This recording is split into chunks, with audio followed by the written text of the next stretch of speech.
She expected silence. Instead, she found three armed men in her living room and her father on his knees, bleeding from the mouth.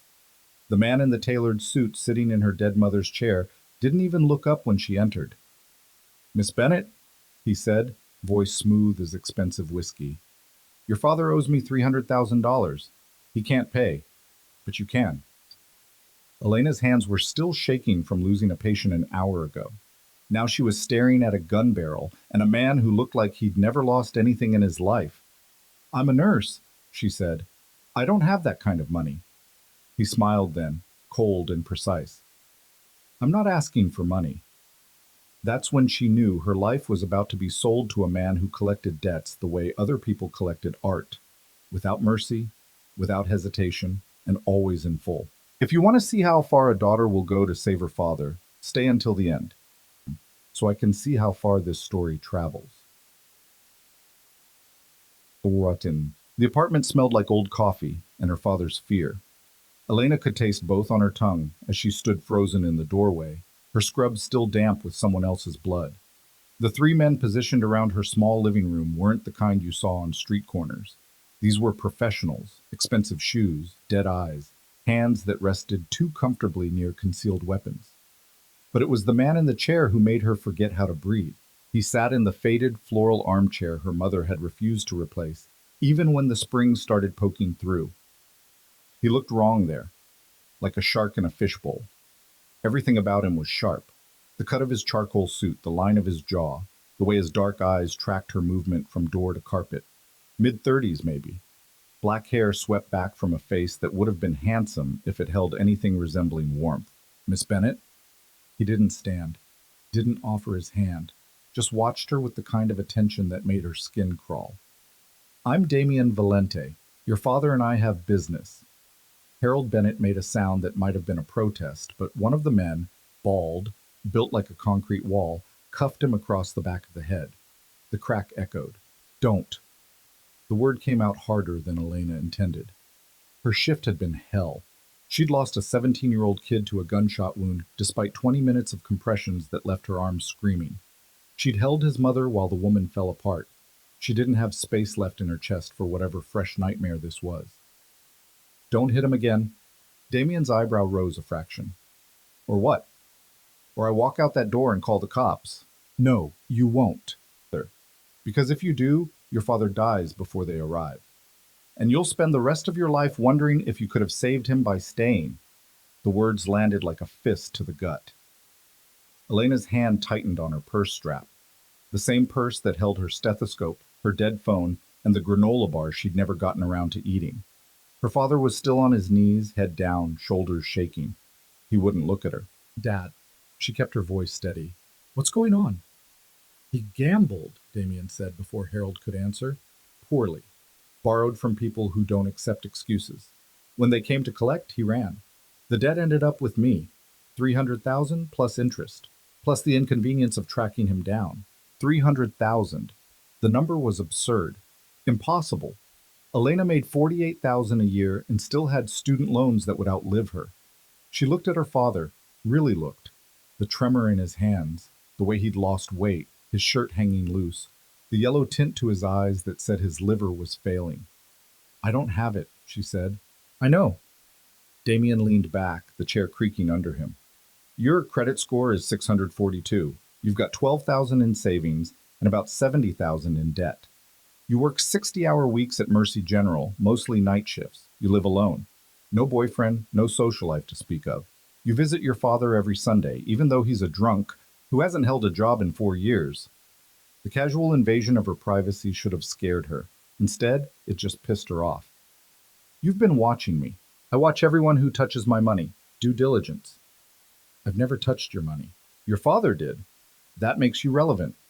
He stood then, unfolding to his full height, easily 6'2", broad-shouldered beneath that perfect suit. He moved like violence wrapped in silk, crossing the room until he was close enough that she could smell his cologne. Something dark and woody that probably cost more than a rent. "I'm a businessman, Miss Bennet. I don't deal in violence unless I have to. Your father can't pay his debt in cash, but he has something else I can use." The way he said it made her stomach turn. "If you think I'm going to..." I need a personal assistant. He cut her off like she hadn't spoken. Someone intelligent, observant, and desperate enough not to run. Someone who can manage schedules, handle logistics, and keep their mouth shut. 18 months. You work for me, live in my house, do exactly what I tell you. In exchange, I freeze your father's debt. No interest, no collection. When the 18 months are up, the debt is forgiven. Harold walks away clean. Elena stared at him. That's insane. That's the offer. I have a job? A career? You have a job you hate in a hospital that's hemorrhaging staff because they pay you shit and work you to death. Don't pretend this is about professional fulfillment. His eyes were so dark they looked black in the dim light. You've already decided you're going to do it. You decided the moment you saw him on his knees. We're just going through the motions now. She wanted to tell him he was wrong, wanted to walk out, call the police, let the system handle whatever mess her father had made. But Harold was looking at her now, and his eyes were wet. The same eyes that used to read her bedtime stories. The same hands that taught her to ride a bike. The same man who'd fallen apart when her mother died and never quite put himself back together. What kind of work? She asked. The kind that requires discretion. That's not an answer. It's the only one you're getting before you commit. And if I say no? Damien pulled a phone from his pocket, tapped the screen, and turned it toward her. The photo showed a dumpster behind a warehouse. Inside the dumpster was a body, male, middle-aged, wearing the same type of cheap jacket her father owned. The man's face was gone, caved in by something heavy and deliberate. That's Marcus Chen, Damien said. He owed me 80,000, tried to run to Seattle. I don't like people who run. He pocketed the phone. Your father owes considerably more. I've been patient because I'm not a monster, but patience has limits. Elena's mouth was dry. You expect me to believe you'd... I don't expect you to believe anything. I expect you to be smart enough to recognize reality. He stepped back, giving her space that somehow felt more threatening than proximity. 18 months. I'm not asking you to kill anyone. I'm not asking you to fuck me. I'm asking you to work. Show up, do your job, don't steal from me or betray me, and you both walk away alive. It's the best deal anyone in your position has ever been offered. The worst part was that he was right. She could see it in her father's eyes. The hollow resignation of a man who'd already accepted he was dead. Could see it in the relaxed posture of the men flanking the room, professionals who'd done this enough times to be bored by it. I need to think. No. Damien checked his watch, a slim piece of silver that caught the light. You have 60 seconds. After that, I'm done being reasonable. That's not enough time to... 50 seconds. Her heart was hammering. The apartment suddenly felt smaller, the walls pressing in. She thought about the ER, about the attending who grabbed her ass and the patients who called her a bitch when she couldn't give them narcotics fast enough. Thought about her studio apartment with its broken heater and the mold growing behind the bathroom sink. Thought about her father, drunk and broken, the last piece of her family still breathing. 30 seconds. This is illegal, she said. Coercion? Kidnapping? 20. You can't just... 10. Fine. The word came out sharp, bitter. I'll do it. Damien smiled. It didn't reach his eyes. Smart girl. He gestured to the bald man who hauled Harold to his feet with one hand. Her father swayed, and Elena moved on instinct, catching his arm. He smelled like sweat and cheap vodka. Elena, he whispered. I'm sorry. I'm so sorry. It's okay, Dad. It wasn't. Nothing about this was okay. But what else could she say? You'll start tonight, Damien said. Go pack a bag. Clothes for a week. Anything else you need can be purchased. Tonight? I need to give notice at work. I need to... I'll handle your employer. Pack. Now. She wanted to argue. Wanted to scream at him, at her father, at the universe for dumping this on her after the day she'd already had. Instead, she went to her bedroom and started throwing things into her old gym bag. Scrubs, jeans, a couple of shirts, underwear, her toothbrush, the framed photo of her mother that sat on her nightstand. When she came back out, her father was sitting on the couch, head in his hands. One of the men, younger, with a scar bisecting his left eyebrow, handed her a card. Your father's new address, Damien said. He'll be staying in one of my properties, supervised. If you run, he pays the price. If you talk to the police, he pays the price. If you fail to perform your duties to my satisfaction, he pays the price. Do we understand each other? Perfectly. Good. He headed for the door, and the other men fell into formation around him like he was something that needed protecting. Car's downstairs. Don't make me wait. Then they were gone, and it was just Elena and her father in the ruins of their quiet life. You should have told me, she said. I thought I could fix it. His voice cracked. I thought if I could just win one more hand. You always think that. I know. He looked up at her, and he looked so old. When had he gotten so old? You shouldn't have to do this. Yeah, well, she slung the bag over her shoulder. Someone has to. She kissed his forehead, memorized the smell of him, Old Spice and failure, and walked out before she could change her mind. The car was a black Mercedes, gleaming under the streetlight. The scarred man, he'd introduced himself as Victor, held the door open. Elena slid into the back seat, and Damien was already there, focused on his phone. They drove in silence through streets that grew progressively cleaner, richer, emptier. The city she knew, all concrete and graffiti and late-night diners, gave way to tree-lined avenues and houses that looked like they belonged in magazines. The Mercedes turned onto a private road, and Elena's breath caught. The estate rose from manicured grounds like something out of a dream, or a nightmare. Stone and glass, all clean lines and sharp angles, lit from within by warm light, that made it look almost welcoming. Almost. This is yours? She asked. One of several properties. Damien didn't look up. But yes, this is where you'll live. Victor pulled up to the front entrance, and Elena followed Damien out. The air smelled like jasmine and money. Gravel crunched under her sneakers, nurse shoes, worn thin at the heels, and she felt suddenly, acutely aware of how little she belonged here. The interior was worse. High ceilings, marble floors, art on the walls that was probably worth more than her entire life. A woman appeared from a side hallway, 50s, steel gray hair pulled into a tight bun, wearing an expression that suggested she'd seen it all and wasn't impressed by any of it. Mrs. Chen, Damien said, this is Elena Bennett. She'll be staying in the East Wing, second floor. Show her to her room and get her settled. Mrs. Chen's eyes raked over Elena with the kind of thoroughness usually reserved for livestock auctions. Of course, Mr. Valente. This way, Miss Bennett. Elena glanced back at Damien, but he was already walking away, phone to his ear, speaking in rapid Italian.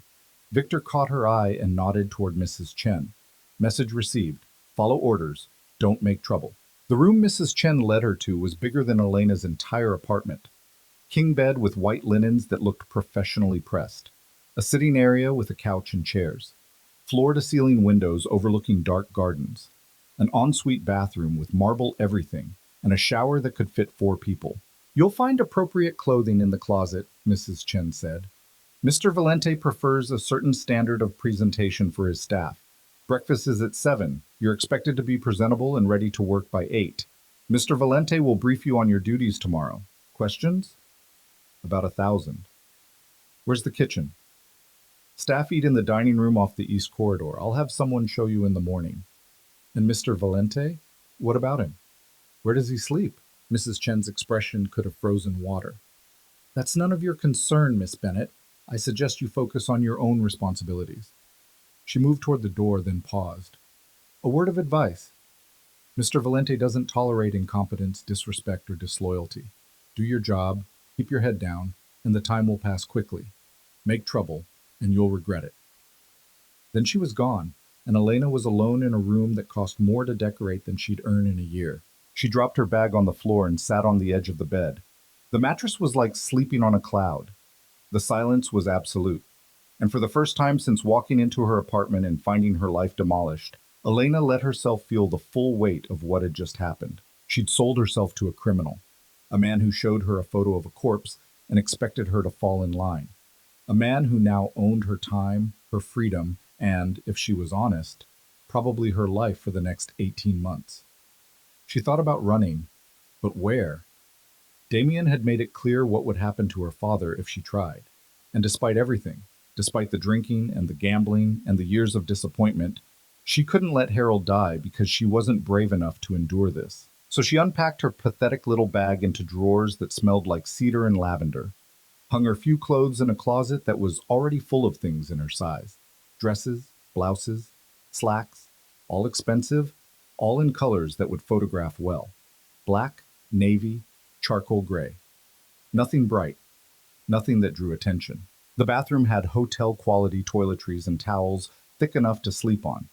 Elena stripped off her scrubs, still stained with the blood of a kid she couldn't save, and stood under water hot enough to scald. She scrubbed until her skin was raw, trying to wash off the ER, the apartment, the feeling of Damien's eyes cataloging her weaknesses. When she finally crawled into bed, it was past midnight.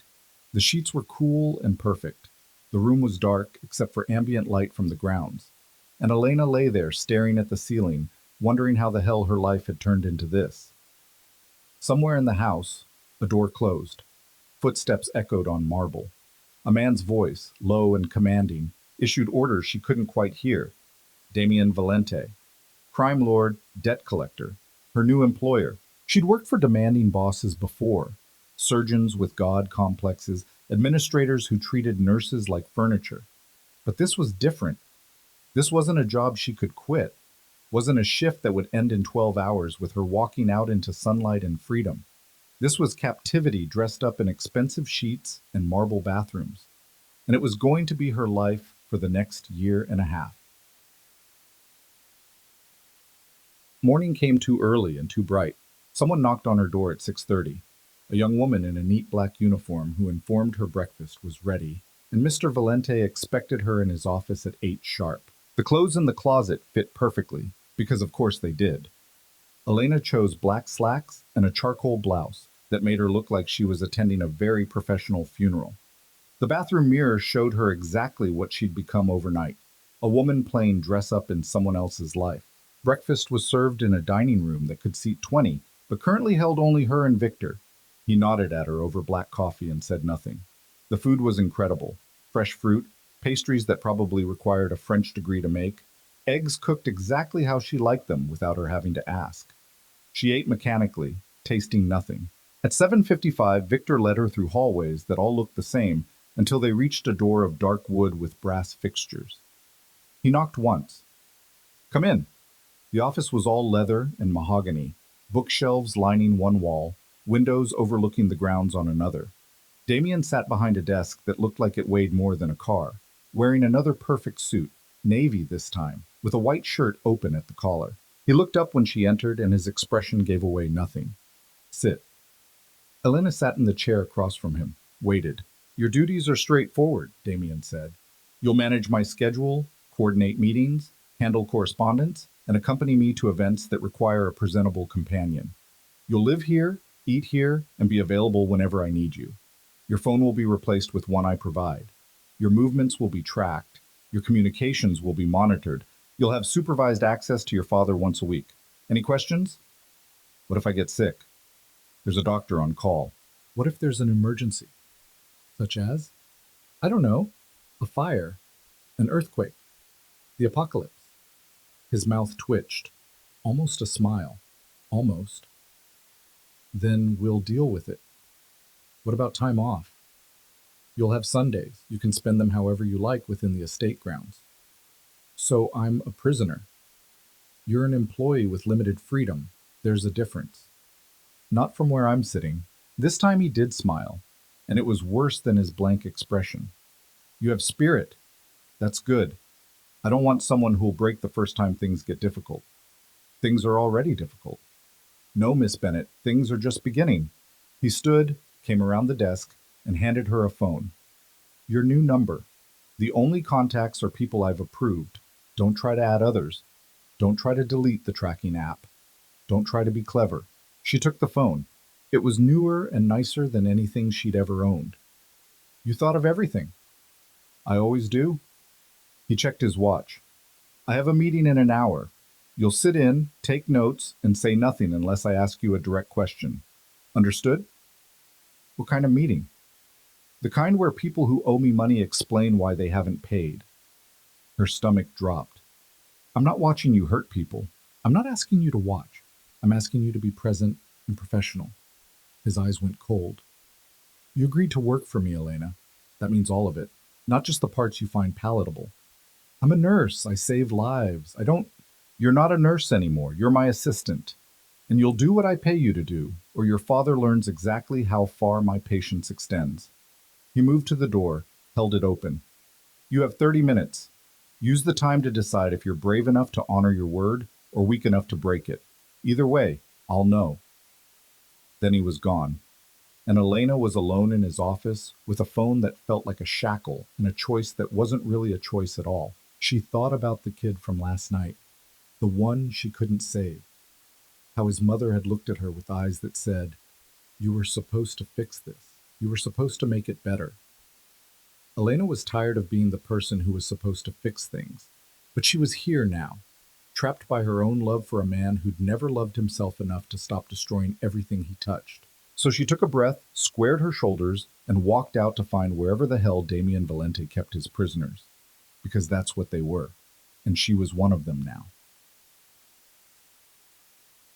The meeting took place in a room Elena hadn't seen before, windowless, soundproofed, with a table long enough for 10 and chairs that looked like instruments of torture disguised as furniture. Damien sat at the head. Victor stood behind him, arms crossed. Two other men flanked the door, and across the table sat a man who looked like he was about to piss himself. "Mr. Torres," Damien said pleasantly. "Thank you for coming." Torres was maybe 40, with thinning hair and sweat stains spreading under his arms, despite the room's chill. "Mr. Valente, I can explain. I'm sure you can. Everyone can explain. It's the pain that seems to present difficulties." Damien gestured to Elena. "This is Miss Bennett, my new assistant. She'll be documenting our conversation. Please, continue." Torres's eyes darted to Elena, then back to Damien. "I had the money, I swear. But my partner, he stole it. He ran. Took everything. I filed a police report. I can show you." "I don't care about police reports, Mr. Torres. I care about my $70,000. I know. I just need a little more time. 2 weeks, maybe 3. You've had 6 months. Please," Torres's voice cracked. "I've got kids, a wife. I'm trying. I swear I'm trying." Damien leaned back, fingers steepled. For a long moment, he said nothing. Just watched Torres sweat and shake and fall apart. Then, Victor. Victor moved so fast Elena barely saw it. One moment Torres was sitting. The next he was on the floor, Victor's hand around his throat, his face turning red. "Stop." Elena was on her feet before she realized she'd moved. "You're going to kill him." Damien didn't even look at her. "Sit down, Miss Bennett. He can't breathe, sit down." Something in his voice made her obey. She sank back into the chair, pulse hammering, watching Torres claw uselessly at Victor's grip. "Mr. Torres," Damien said, voice still pleasant, still calm. "I'm going to ask Victor to release you now, and then you're going to tell me exactly how you plan to get me my money. If I like your answer, you leave here with all your fingers. If I don't, we'll start removing parts of you until you find some creativity. Understood?" Torres managed a nod. Victor released him, and he collapsed, gasping. 2 weeks, Torres wheezed. "I can get you 20,000 in 2 weeks. The rest by the end of the month." "How?" "I've got a buyer for my car and my wife's jewelry. It's not enough, but it's a start. And I'll keep working. I'll take extra shifts. Your car is worth 12,000 at best. Your wife's jewelry is costume. Try again." Torres's face crumpled. "I don't know. I don't have anything else." Damien stood, walked around the table until he was standing over Torres's broken form. "You have a daughter. 17, isn't she? Pretty girl. I've seen her Instagram." The temperature in the room dropped 10 degrees. "No." Torres's voice was barely a whisper. "Please, not her. Please. I'm not interested in children, Mr. Torres. I'm interested in results." Damien crouched down, eye level. "You have 1 week, 7 days. Bring me 50,000, or I'll visit your daughter's school and have a conversation with her about the kind of man her father really is. The kind who borrows money he can't pay back and lets other people suffer for his failures. Do you think she'll still respect you when I'm done?" "I'll get it, I swear. I'll get it." "Good." Damien straightened, checked his watch. "Victor will see you out. Don't be late, Mr. Torres. My patience is not renewable." Torres scrambled to his feet and practically ran for the door. Victor followed, leaving Elena alone with Damien and the echo of what she'd just witnessed. "You threatened his daughter," she said. "I gave him motivation." "He's terrified." "He should be." Damien moved back to his seat, relaxed, unruffled. People like Torres only respond to consequences. Give them sympathy, they take it as weakness. Give them fear, they find money they swore didn't exist. That's not motivation, that's torture. Call it what you want. It works. He looked at her then, really looked. "You're upset. You just strangled a man in front of me." "Victor strangled him. I just watched." Semantics. Important ones. He pulled out his phone, typed something. "Torres will have the money. He'll sell the car, pawn the jewelry, maybe rob a convenience store if he's desperate enough. But he'll bring me 50,000, and his daughter will never know her father's a coward who gambles away his family's future. And if he doesn't, then I'll make good on my threat." Elena stared at him. "You're a monster." "I'm effective. There's a difference." He stood. "Come on. We have 3 more meetings today. You'll want to pace yourself. It gets worse." He was right. It got so much worse. By the end of the first week, Elena had witnessed things that would have sent her running if she had anywhere to run to. She'd watched Damien extract confessions from men who swore they were telling the truth. She'd seen Victor break a man's fingers one by one while Damien ate lunch and discussed stock portfolios.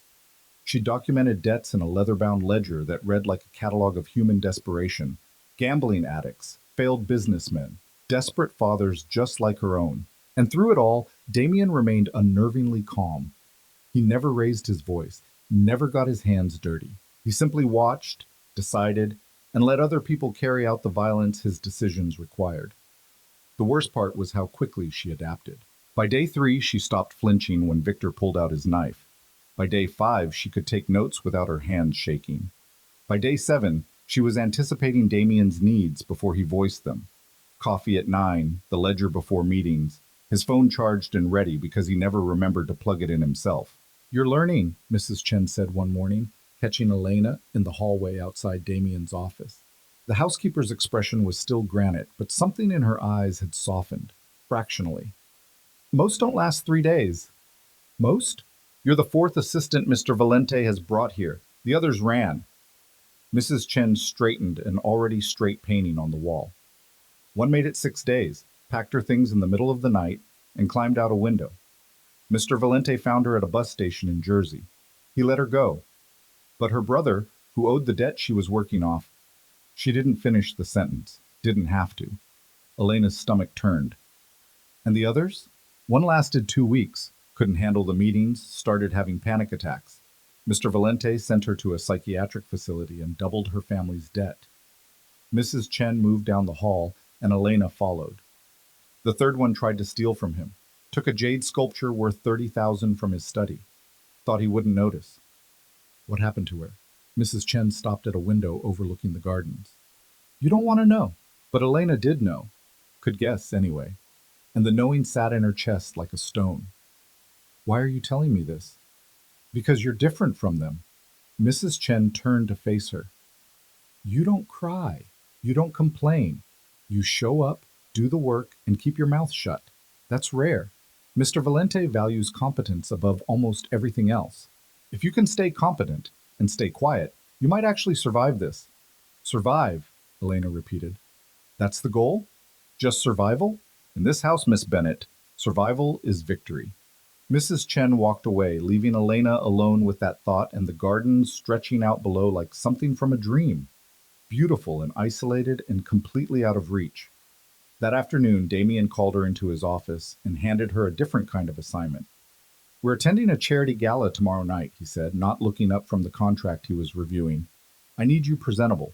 Elena had been standing there for 30 seconds holding a coffee she'd brought him, unasked. He still hadn't acknowledged it. "Define presentable." "Hair, makeup, evening gown. There's an appointment at 2 with a stylist. Don't be late." "I'm not going to a gala." That got his attention. He set down the pen, leaned back, and studied her with that unreadable expression he wore like armor. "Yes, you are. I'm your assistant, not your date." You're whatever I need you to be. Tomorrow night, I need you on my arm at an event full of people who donate money to look charitable while they destroy lives for profit. You'll smile, make small talk, and help me identify which of them are lying about their financial situations. I don't know how to identify. You're a nurse. You've spent years reading people in crisis. Same skill set, different context. He picked up the pen again, dismissing her. The stylist will handle everything. Just show up. Elena wanted to argue, wanted to tell him that she wasn't some doll he could dress up and parade around. But she thought about Torres and his daughter, about the man with broken fingers who'd sobbed through his confession, about her father, wherever Damien was keeping him, alive only because she was here doing this. So she went to the appointment. The stylist was a tiny woman named Margot, who took one look at Elena and said, "Oh, honey, we have work to do." 3 hours later, Elena barely recognized herself. Her hair, usually thrown into a messy bun, fell in dark waves past her shoulders. Her face had been transformed with makeup that looked natural but took 45 minutes to apply. And the dress Margot zipped her into was a deep emerald green that clung in places Elena didn't know she had. "He has good taste," Margot said, stepping back to admire her work. "Most men pick red or black. Boring. But this makes your eyes pop. You look like money, sweetheart.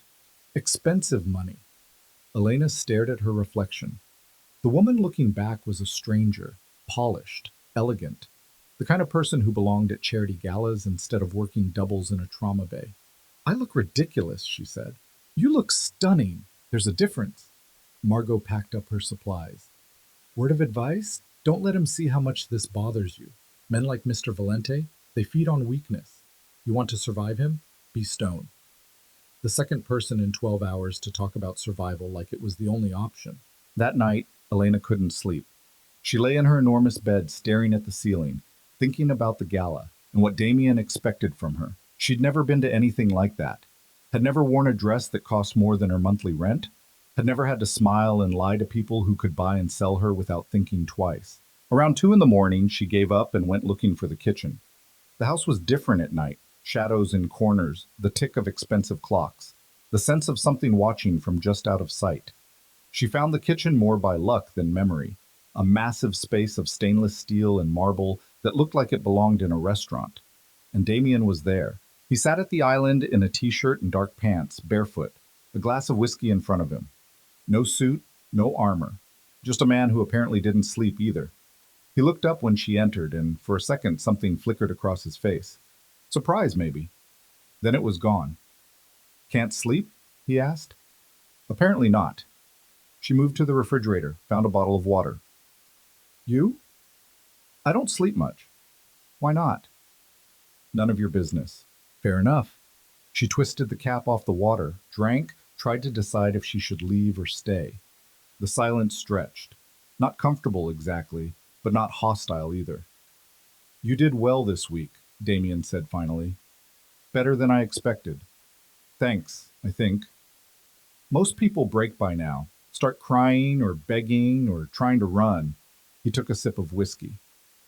"You haven't done any of that." "Would it matter if I did?" "No, but I'd lose respect for you." Elena laughed. "Couldn't help it." "Your respect." "Right. I'll treasure that." His mouth twitched. "You have a smart mouth. Comes with the nursing degree. We get trained in sarcasm during clinicals." "Is that right?" "Bedside manner is for doctors. Nurses deal in reality." She leaned against the counter, studying him. Without the suit and the office and the men with guns, he looked almost human, tired, maybe a little lost. "Why'd you really bring me here?" "I told you. I needed an assistant." "You could have hired anyone, someone with actual experience working for criminals." "I don't hire from within my world. Too many loyalties. Too much history." He swirled the whiskey in his glass. "I needed someone smart enough to learn fast and desperate enough not to run. Your father's debt gave me leverage. Your career gave me a skill set. Simple math." "Nothing about this is simple." "No," he agreed, "but it works." She should have left then, gone back to her room and tried to sleep. But something made her stay. Maybe curiosity, maybe loneliness, maybe the strange intimacy of two insomniacs sharing a kitchen at 2 in the morning. What happened to them? She asked. Who? The other assistants. Mrs. Chen told me there were 3 before me. Damien's expression hardened. Mrs. Chen talks too much. She said one of them tried to steal from you. She did. And? And I made an example of her. He finished the whiskey, set the glass down with a soft click. Her family still owes me, with interest. You didn't answer the question. I know. He stood, moved to the sink, rinsed the glass with more care than seemed necessary. Go to bed, Elena. Tomorrow's going to be a long day. That's not... Go to bed. Not angry. Just final. I'll see you at 6. Don't be late. He walked out, leaving her alone in the kitchen with her water and the echo of things he wouldn't say. The gala was held at a hotel that probably had its own zip code. Chandeliers the size of cars, marble floors that reflected light like water, staff in pristine uniforms stationed at every corner. Elena watched from the back of Damien's car as they pulled up to the entrance, her stomach doing backflips. Relax, Damien said. He was back in his armor, black tuxedo, platinum cufflinks, hair perfect. You look the part. Just follow my lead. What if I mess up? You won't. How do you know? Because I don't tolerate failure. He got out, came around to her side, and offered his hand. And because you're too stubborn to let me down. His hand was warm, steady. She took it and stepped out into camera flashes and murmured conversations and a world she didn't belong to. The ballroom was packed with people who looked like they'd been born in tuxedos and evening gowns. Waiters circulated with champagne and tiny food that was probably delicious but mostly decorative. A string quartet played something classical in one corner. Everything gleamed. Damien's hand settled on the small of her back, proprietary and warm through the thin fabric of her dress. Smile, he murmured. You're supposed to be enjoying yourself. I'm supposed to be working. You can do both. They moved through the crowd, and Damien was different here. Charming, attentive. He introduced her as his associate, never assistant, always associate, and the people they met looked at her with curiosity and something else. Envy, maybe. Or pity. Damien Valente, a woman said, appearing from the crowd like a shark scenting blood. She was 60, dripping in diamonds, with a face pulled tight from too many surgeries. How lovely to see you. Mrs. Ashford. Damien took her hand, kissed it. You look radiant. Liar. But I'll take it. Her eyes slid to Elena. And who is this? Elena Bennett. My associate. Associate. Mrs. Ashford's smile was sharp. How modern. I remember when men called us secretaries and we had to pretend not to notice. Elena has an advanced degree and 1,500 hours of trauma training, Damien said smoothly. I think associate is accurate. Something in his tone made Mrs. Ashford blink. Of course. I meant no offense. None taken, Elena said, because someone had to say something. They extracted themselves from Mrs. Ashford and moved deeper into the ballroom. Damien introduced her to a dozen more people, investors, real estate developers, a city councilman who couldn't stop staring at her chest. Through it all, Damien's hand never left her back. A constant pressure. A reminder. There, he said quietly, nodding toward a man in his 50s standing near the bar. Richard Castellano. Owes me $200,000. Claims he's waiting on a deal to close. Watch him. Elena watched. Castellano was nervous, shifting weight, checking his phone, scanning the crowd like he was looking for an exit. He's lying, she said. How do you know? Body language. He's too tense. If the deal was real, he'd be relaxed, confident. She'd spent years watching patients lie about symptoms, about drug use, about domestic violence. He's afraid of something, Damien smiled. Good. We'll have Victor pay him a visit next week. They circulated for another hour. Elena identified 2 more liars, a man who was probably embezzling from his own charity, and a woman whose Botox smile never quite reached her eyes. Damien listened to her observations with the focus he usually reserved for financial spreadsheets. You're better at this than you think, he said, during a rare moment of quiet. At lying. At seeing through lies. It's a valuable skill. In your world, maybe. In every world. He took 2 champagne flutes from a passing waiter, handed her one. The only difference is honesty. Most people pretend the lying doesn't happen. I just acknowledge it. Elena took a sip. The champagne was better than anything she'd ever tasted. That's a bleak world view. It's a realistic one. There's a difference. Is there? He was watching her now, and something in his expression had shifted, less guarded, more curious. You still believe people are fundamentally good, don't you? Some people. Name one. She thought of her mother, her nursing school roommate who'd stayed up all night helping her study for boards, the attending who'd written her a recommendation letter that got her the job at Mercy General. Plenty of people are good. Plenty of people are good at hiding what they really are, Damien corrected. Strip away the social niceties and the fear of consequences, and everyone's capable of terrible things. Your father proved that. The words hit like a slap. Don't. Don't what? Tell the truth? My father made mistakes. That doesn't make him a monster. No, but it makes him weak, and weakness is just cruelty waiting for the right excuse. He finished his champagne, set the glass on a nearby table. He knew he couldn't pay his debts. He knew what would happen, and he gambled anyway because his addiction mattered more than your safety. If that's not cruelty, I don't know what is. Elena's throat was tight. You don't know anything about him. I know he let you walk into my house rather than face consequences himself. I know he's sitting in one of my apartments right now, sober for the first time in years because I forced him to be, while his daughter plays dress-up at a gala to save his worthless life. Damien's voice was soft, almost gentle. I know that if you died tomorrow, he'd drink himself to death within a month. Not because he loved you, because he couldn't live with the guilt. Stop. Why? Because it hurts? He moved closer and his hand came up to her face, thumb brushing her cheekbone. The touch was startling, tender, wrong. Pain is just truth without the anesthetic, Elena. You're smart enough to know that. She stepped back and his hand fell away. I need air. We're not done.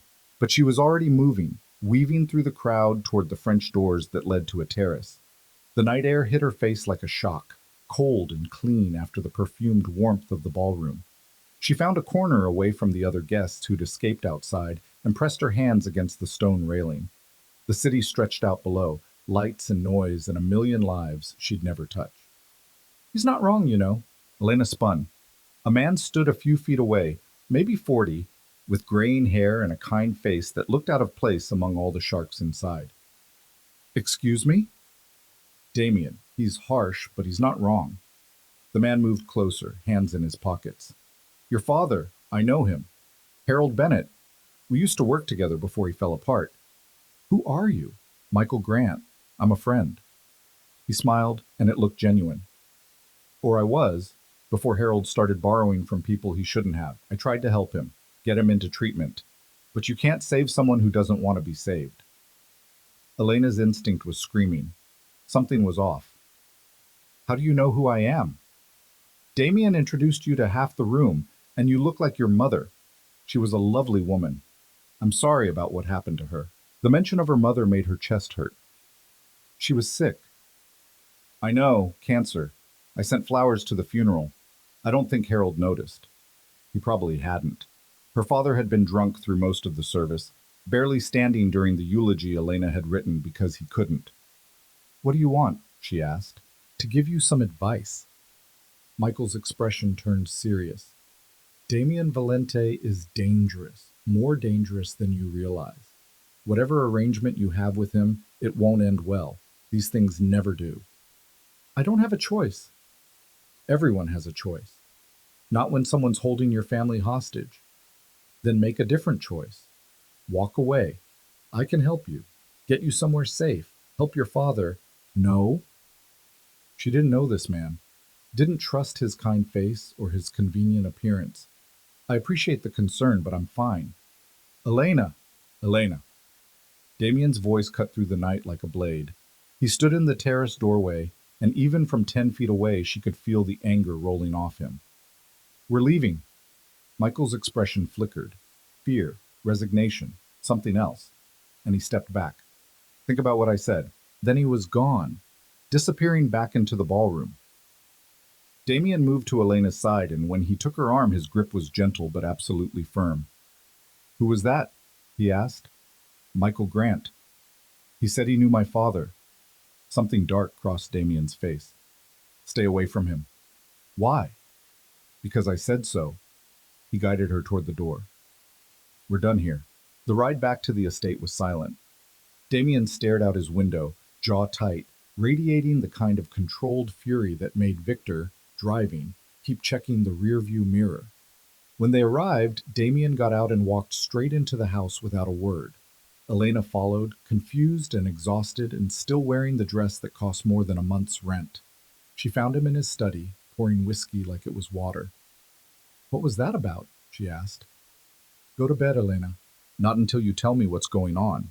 He spun, and the look on his face stopped her breath. Michael Grant is a liar and a thief. He worked with your father, helped him gamble away money that wasn't his, and disappeared when the debts came due. If he approaches you again, you walk away. Understood? I don't care what he seemed like. I'm telling you what he is. Damien drank half the glass in one swallow. He's trying to get to me through you. Don't let him. Get to you how? That's not your concern. Everything about this is my concern. You dragged me into your world to save your father, who, by the way, wouldn't be in this mess if it wasn't for men like Grant. He set the glass down hard enough to crack. You want to know the truth? Your father didn't just gamble, he embezzled from a company Grant was running. When it all fell apart, Grant walked away clean and left Harold holding the bag. The debt your father owes me? Half of it is covering what Grant stole. The words landed like punches. That's not true? Ask him yourself next Sunday, when you visit. Damien's laugh was bitter. Your father is a lot of things, Elena. But he's not innocent. None of us are. She wanted to argue, wanted to defend Harold. But the words wouldn't come, because deep down she knew Damien was right. Her father had always been weak, had always chosen the easy road, and Elena had spent her whole life cleaning up after him. I'm tired, she said. Then go to bed. Are you always this angry? The question seemed to surprise him. He looked at her, really looked, and some of the fury drained from his expression. Yes. Why? Because anger is easier than the alternative. Which is? He didn't answer, just turned back to the window, to the dark grounds beyond, and left her standing there with too many questions and no good answers. Elena went to bed, but sleep didn't come. She lay there thinking about Michael Grant, about her father, about Damien's rage and the crack in the glass, and the way he touched her face at the gala, like she was something fragile. Somewhere in the house, a door slammed. Footsteps echoed, and Elena wondered, not for the first time, if she'd made a deal with someone who was just as broken as her father, just better at hiding it. Sunday came with rain that turned the estate's windows into rivers of gray. Elena dressed in jeans and a sweater, the first time she'd worn her own clothes in a week, and waited in the foyer while Victor pulled the car around. Mrs. Chen appeared with an umbrella and a look that might have been sympathy. He's in rough shape, the housekeeper said quietly. Your father. Don't expect too much. Elena's stomach tightened. What does that mean? It means withdrawal is ugly. Mr. Valente has him in a supervised apartment with medical staff. They're keeping him alive, but comfortable isn't part of the equation. Mrs. Chen handed her the umbrella. Just be prepared. The apartment was in a neighborhood Elena didn't recognize. Nice enough, but anonymous. The kind of place where no one looked twice at their neighbors. Victor led her up 3 flights of stairs and unlocked a door marked 4C. Her father sat at a small kitchen table, hands wrapped around a mug of coffee he wasn't drinking. He'd lost weight. His face was gaunt, eyes hollowed out, skin carrying that gray pallor that spoke of a body trying to heal from years of poison. A woman in scrubs sat in the corner reading a magazine, the medical supervision Mrs. Chen had mentioned. Dad, Elena said. Harold's head came up, and his eyes filled. Elena, baby, I'm so sorry. She crossed to him and pulled him into a hug before he could finish. He felt fragile, breakable, like he might shatter if she held on too tight. It's okay, she lied. You're okay. I'm not. I'm so far from okay. His voice cracked. What I did to you, what I made you do. We're not talking about that. She pulled back, sat across from him. Victor stayed by the door, and the nurse didn't look up from her magazine. But Elena knew they were both listening. How are you feeling? Like I got hit by a truck. He attempted a smile. It didn't reach his eyes. They won't let me have anything. Not even beer. I keep asking, and they just... He shook his head. The shaking stopped yesterday, but I can't sleep, can't eat. Everything hurts. That's normal. Your body's detoxing. She reached across the table, took his hand. His fingers were trembling. It'll get better. Will it? He looked at her with something like hope, and it broke her heart. Elena, I need to tell you something about the debt, about how it happened. Damien told me about Michael Grant, about the embezzlement. Her father's face went pale. He told you. Is it true? A long silence. Then barely audible. Yes. The word hung between them like smoke. Elena wanted to be surprised, wanted to feel betrayed, but mostly she just felt tired. Why? Because I was weak, because Grant made it sound easy, because I thought Harold's laugh was broken. I thought I could win it all back, make it right before anyone noticed, but I couldn't stop. Every loss made me bet more, and every bet made the hole deeper. And then Grant was gone, and I was alone with all of it. You could have told me. And say what? That I destroyed my life and yours?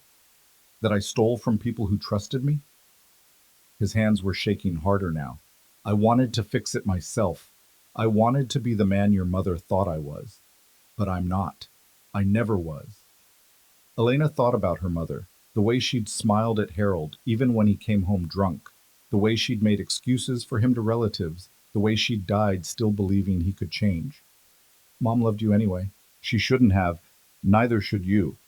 He pulled his hands away, wrapped them around the coffee mug like it might anchor him. Elena, you need to get out. Whatever deal you made with Valente, break it. Run. I'm not worth this.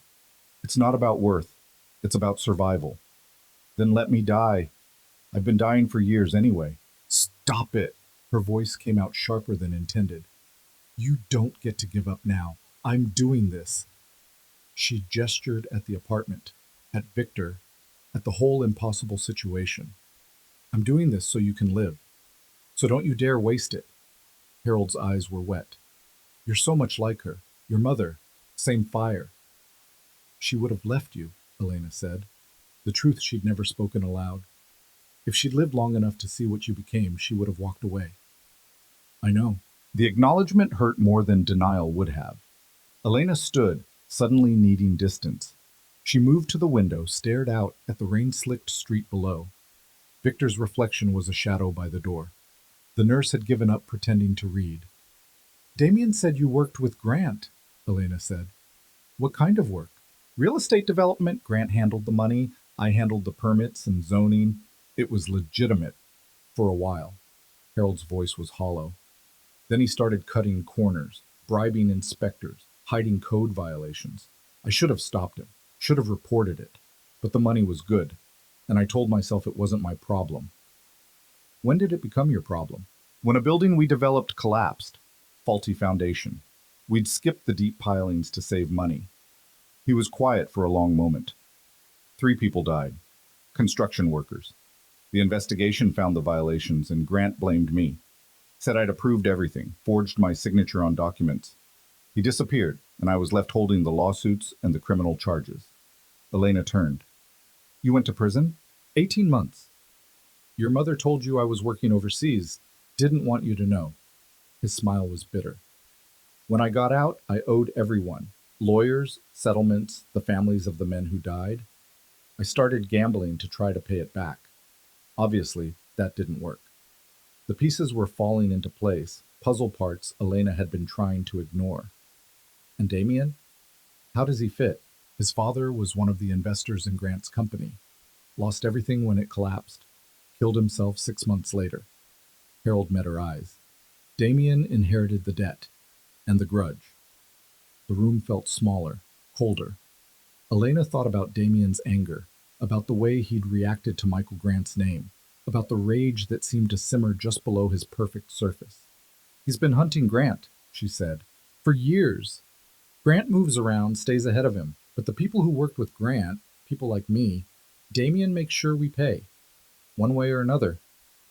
He said the debt was gambling. It is, mostly. But the interest? Harold's laugh was ugly. The interest is revenge. He's keeping me alive because killing me would be too easy. He wants me to suffer for what happened to his father. And me? Elena heard herself ask. What am I? Collateral? Punishment? I don't know. But Elena, you have to understand, Damien Valente isn't someone you can trust. He's not someone you can... Harold stopped, looked at her differently. You're not falling for him. What? No, don't be ridiculous. I saw the way you said his name, like you're trying to figure him out. I work for him. I have to understand how he thinks. That's not the same thing. Her father's voice was urgent now. Elena, listen to me. Men like Valente, they don't feel things the way normal people do. They can't. Everything is strategy. Everything is control. If he's being kind to you, it's because he wants something. Don't confuse necessity with affection. I'm not confused about anything. But her voice wavered, and they both heard it. The visit ended shortly after. Victor drove her back through rain that had turned into a downpour, neither of them speaking. Elena watched the city blur past and thought about her father's warning, about Damien's hand on her back at the gala, about the way he'd touched her face before calling her beautiful without saying the words.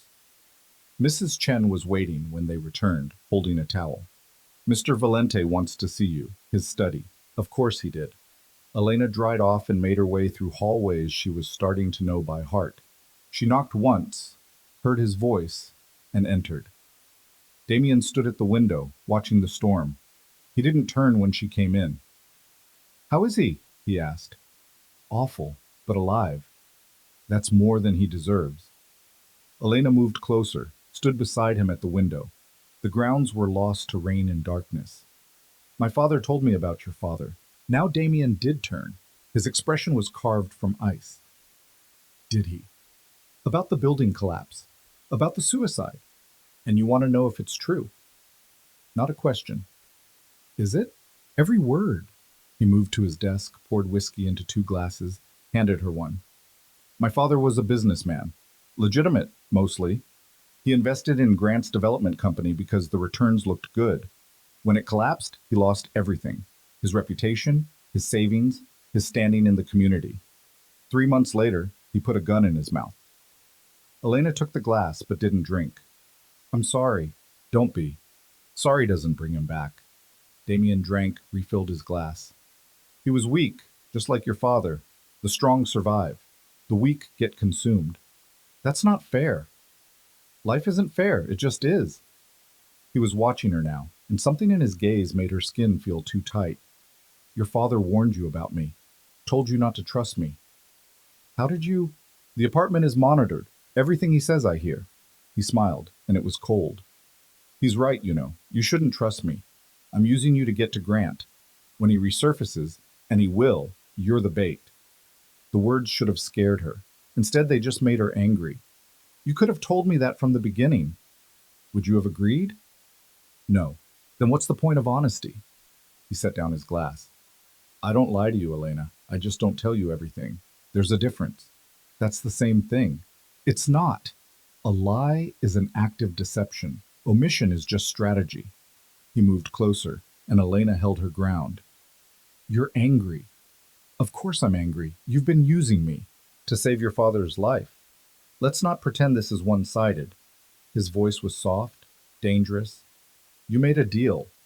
I'm honoring it. What you do with the information you gather is your choice.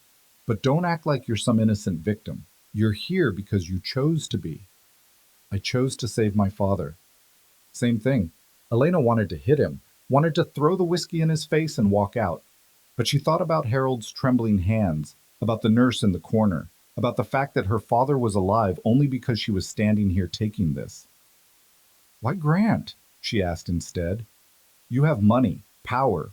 Why chase one man for this long? Because he killed my father. The building collapse killed your father. Grant's greed killed my father, his lies, his willingness to cut corners and let other people pay the price. Damien's jaw was tight. He's still out there, still running developments, still destroying lives, and no one stops him because he's good at covering his tracks. So you want revenge. I want justice. There's a difference. He smiled at that. You're learning. The moment stretched. Rain hammered the windows. Thunder rolled in the distance. Elena realized they were standing very close, close enough that she could smell his cologne and see the flecks of gold in his dark eyes. I'm not bait, she said.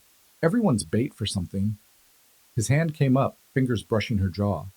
The same gesture from the gala, but different here. Private. The question is whether you're clever enough to use that to your advantage. I don't want to use anything. I want to survive 18 months and leave. Do you?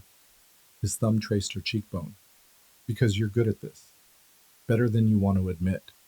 You read people. You anticipate needs. You don't break under pressure. Those are valuable skills in my world. I don't want to be part of your world. Too late. You already are. He dropped his hand, stepped back. Grant will surface eventually. He always does. When he makes contact with your father, and he will, because Harold's the only loose end he left behind, I'll know. And you'll help me find him. And then what? You kill him? I make him pay. How is irrelevant? Elena's chest was tight. My father said you can't feel things, that everything's strategy. Your father's a drunk who destroyed his own life. I wouldn't take his psychological assessment seriously.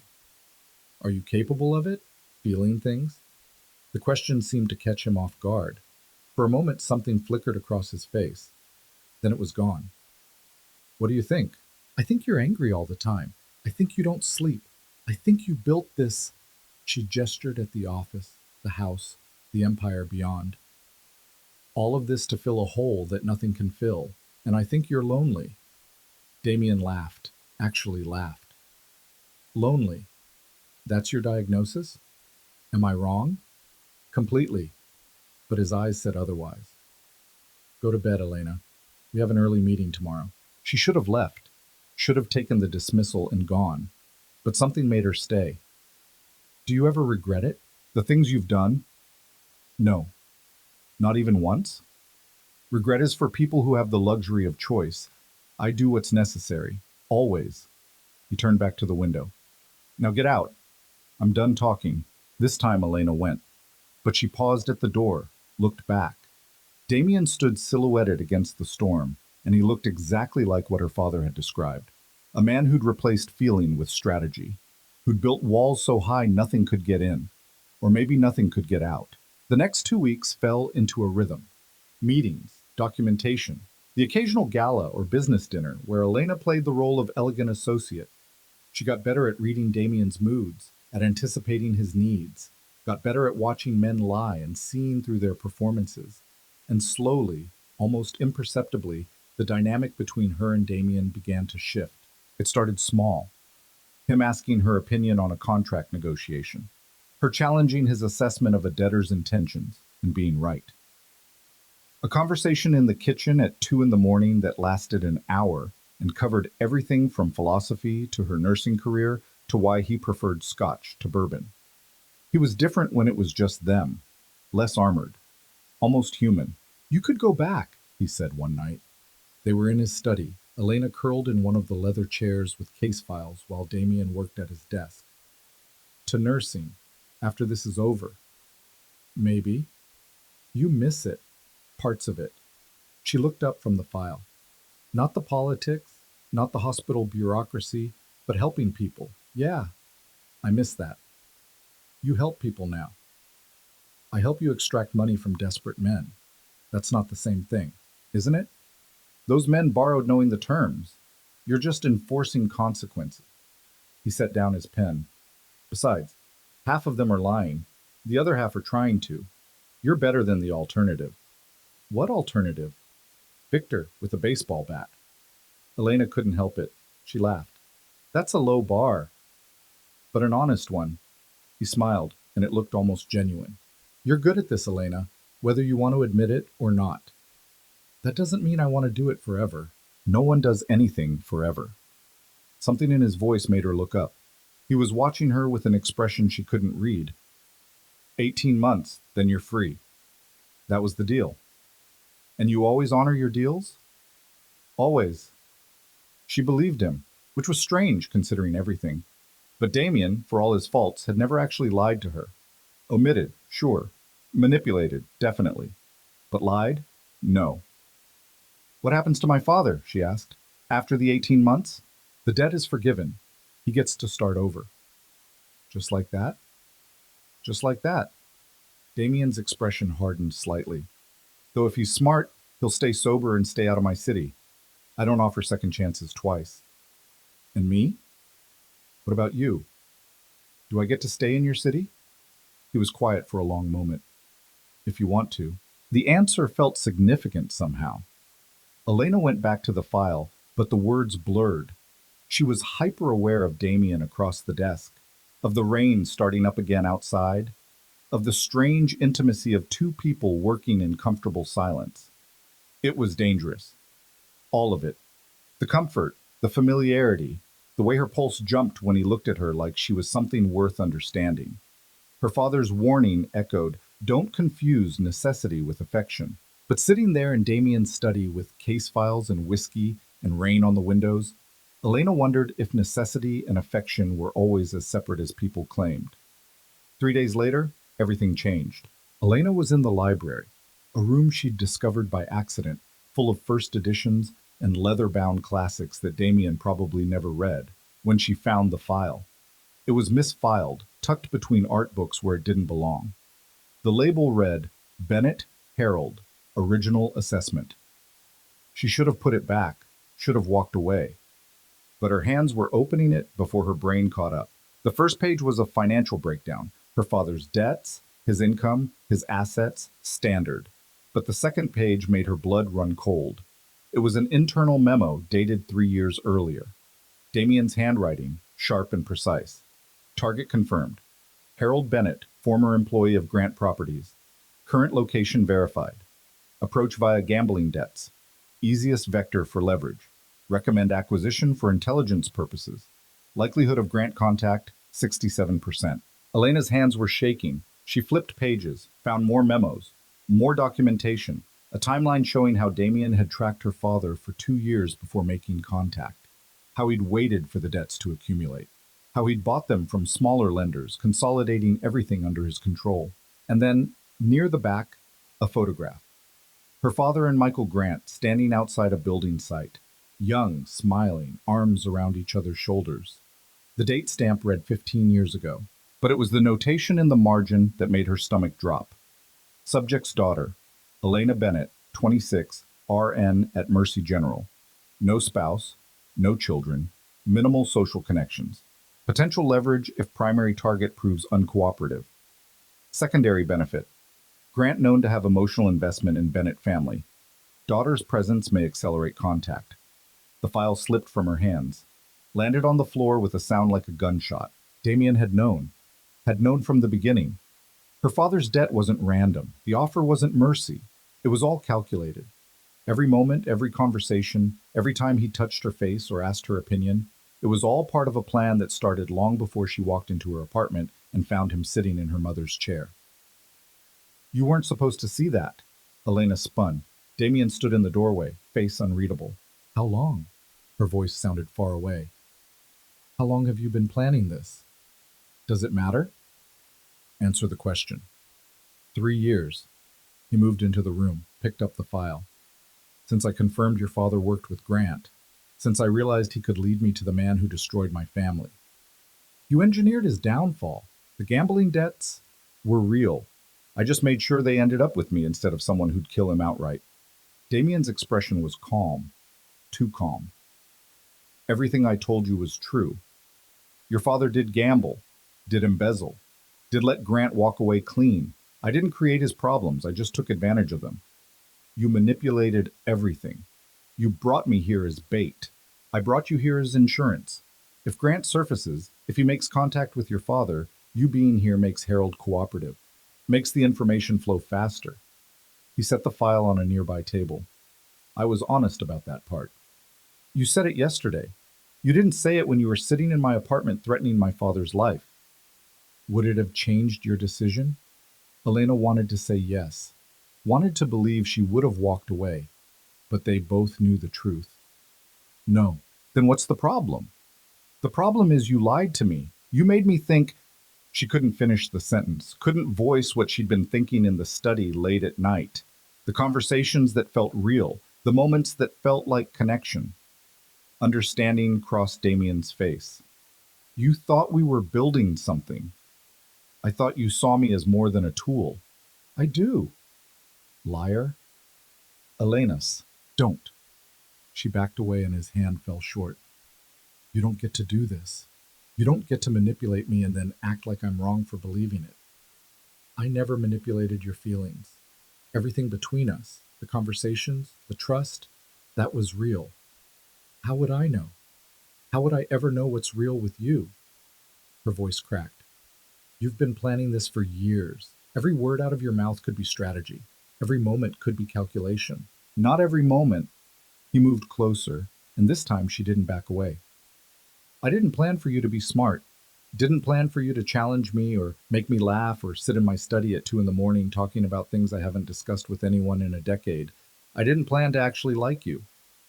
That doesn't make this better. I know, but it's true. His hand came up and she let him touch her face. Hated herself for it. You want to leave? Leave. The door's not locked. Your father's debt. I'll forgive it anyway. You were right. I am lonely. And for a few weeks, having you here made that bearable. But I won't keep you in a cage because it's convenient. Elena's throat was tight. You're letting me go. I'm giving you a choice. Real one this time. His thumb brushed her cheekbone and his eyes were dark. Tired. Stay because you want to, or go because you should. Either way, I'll handle Grant myself. It should have been easy. Walk away. Take her father and disappear. But Elena thought about the file, about 3 years of planning, about a man who'd spent a decade hunting the person who killed his father. If I stay, she said slowly, no more lies, no more omissions. If you're using me for something, you tell me. Agreed. And when Grant surfaces, I'm part of the plan. Not just bait, not just insurance, a partner. Something flickered in Damien's expression. Why? Because I'm tired of being the person things happen to. I want agency. I want control. She met his eyes. And because Grant destroyed my father's life too. Maybe I want justice as much as you do. Damien studied her for a long moment. Then, slowly, he smiled. Partners. He offered his hand. Elena took it. And in that library, surrounded by books no one read, she made a choice that wasn't about her father or debt or survival. She chose to stay. Not because she had to, but because somewhere in the lies and manipulation and careful strategy, she'd started to care about the man behind them. And that was the most dangerous choice of all. The partnership changed everything and nothing. Elena still managed Damien's schedule, still sat in on meetings, still wore expensive clothes to events where rich people pretended to care about causes they'd never personally touch. But now she understood the game. Now she was a player instead of a piece. Damien kept his word. No more omissions. When a meeting was about extracting information rather than collecting debt, he told her. When he was tracking Grant's movements through shell companies and offshore accounts, he showed her the evidence. When Victor broke into a warehouse looking for financial records, Elena knew about it before it happened. And slowly, piece by piece, she began to see the full picture of what Damien had been building for a decade. Grant moved like smoke. New city every 18 months, new identity every 2 years. He'd surface long enough to start a development project, collect investor money, then disappear before the corners he'd cut came back to haunt him. Phoenix, Denver, Portland. Each time the pattern repeated. Each time people lost everything while Grant walked away clean. He's careful, Damien said one night. They were in his study, surrounded by files and photographs, and the digital trail of a man who understood how to vanish. Never uses the same name twice, never works with the same investors, but he has tells, patterns he can't shake. Elena studied the photographs. Grant in his 50s now, graying but handsome, always smiling, the kind of face that made you want to trust him. Like what? He always picks cities in the Pacific Northwest, always targets mid-sized developments, big enough for profit, small enough to avoid federal scrutiny. And he always keeps one connection to his past. Damien pulled out a different file.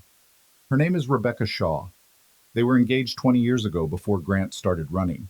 She's a real estate attorney in Seattle now. Legitimate practice, clean record.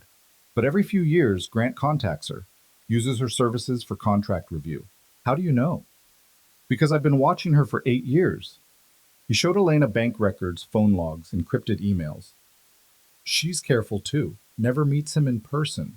Everything's digital, routed through VPNs and burner accounts. But she's loyal, and loyalty is a vulnerability. Elena felt something cold settle in her stomach. You're going to use her. I'm going to give her a choice. Help me find Grant, or face conspiracy charges for aiding a fugitive. His expression was hard. I have enough evidence to destroy her career. She'll cooperate. That's not giving her a choice. That's coercion. Welcome to my world. He said it without irony. You wanted to be a partner. This is what partnership looks like. She should have been disgusted, should have walked out. But instead she thought about her father's trembling hands, about the 3 men who died in Grant's building collapse, about Damien's father putting a gun in his mouth because a con man had stolen everything he'd built. When do we move on her? Elena asked. Damien's smile was sharp. Tomorrow. Rebecca Shaw's office was in downtown Seattle, 23rd floor of a glass tower that reflected clouds and rain.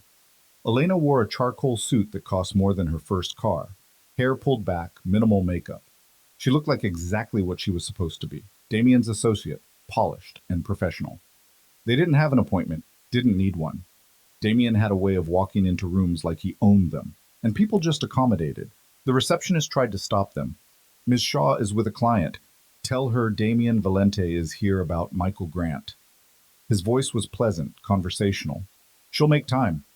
The receptionist's face went pale. She picked up the phone, spoke quietly, then hung up. She says to wait in conference room B, 5 minutes. It took 3. Rebecca Shaw walked in looking exactly like her photographs.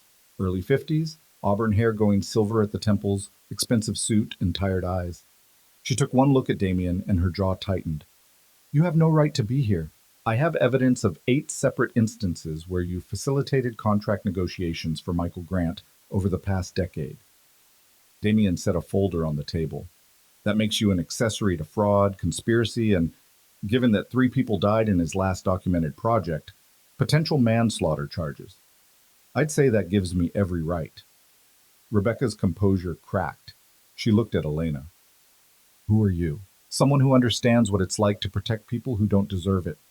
Elena kept her voice gentle. We're not here to destroy you, Miss Shaw. We're here to give you a way out. There is no way out. You think you're the first person to try this? To threaten me? Rebecca sat down heavily. I'm a lawyer. I know exactly what I've been doing, and I know the statute of limitations on most of it has expired. You can't touch me.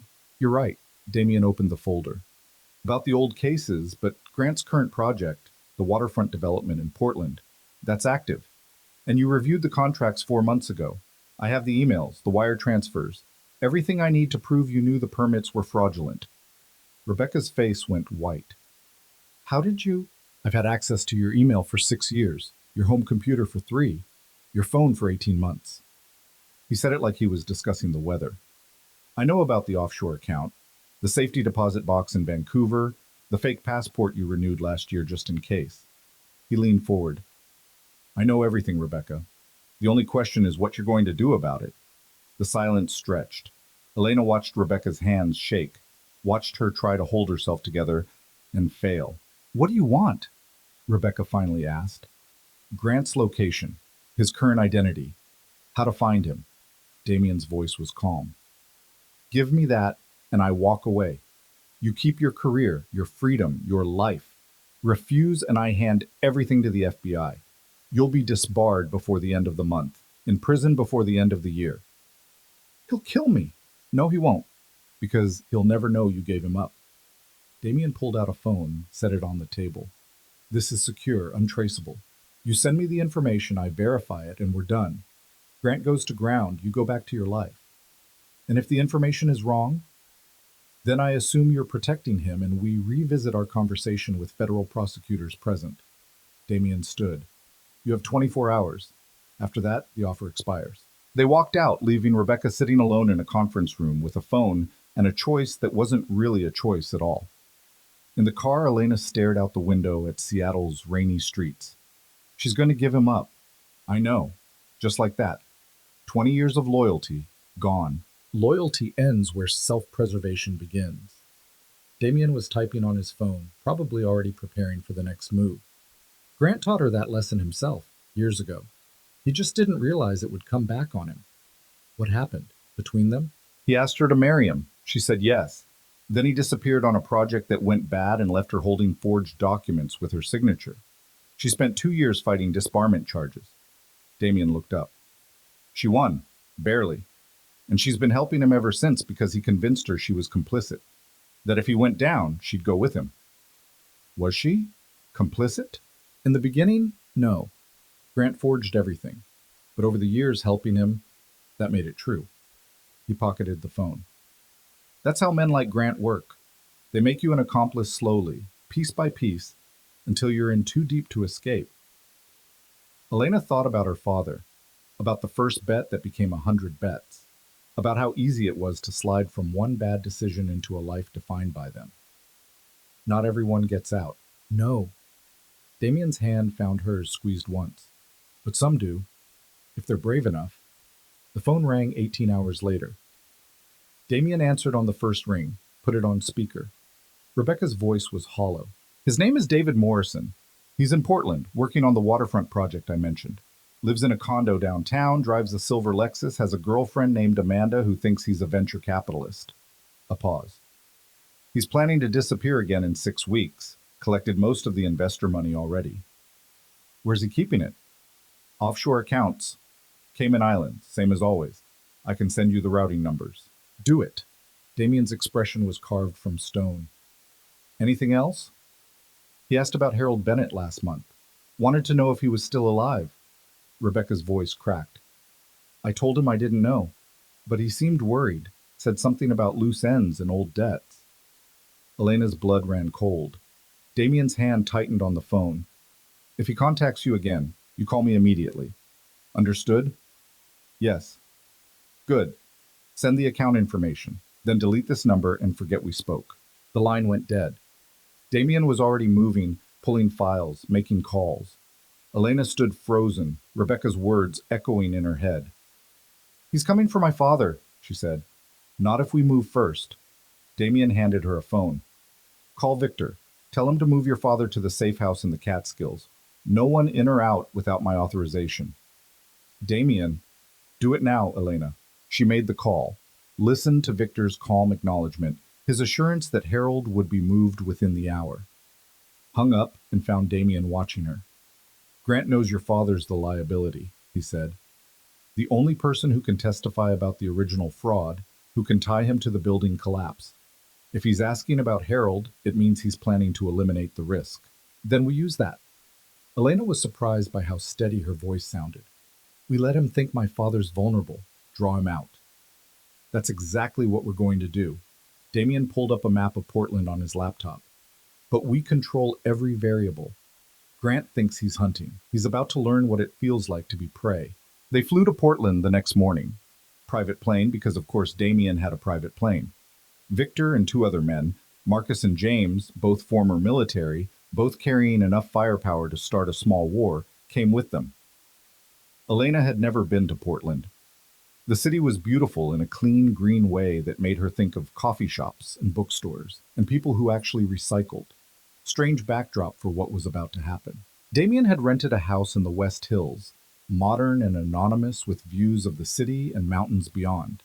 They set up in the living room, laptops, surveillance equipment, files covering every surface. Grant's pattern is consistent, Damien explained, showing Elena the timeline he'd built. He starts a project, collects investor money over 12 to 18 months, then creates a crisis that lets him walk away. Building permit issues, environmental complications, contractor disputes, always something that looks legitimate but gives him cover to disappear. And the waterfront project? 6 months in. He's collected approximately $40 million from investors. Based on past projects, he'll manufacture his exit crisis in the next 4 to 6 weeks. Damien pulled up surveillance photos. He's living well. Penthouse condo, expensive car, girlfriend who thinks she's dating a successful businessman.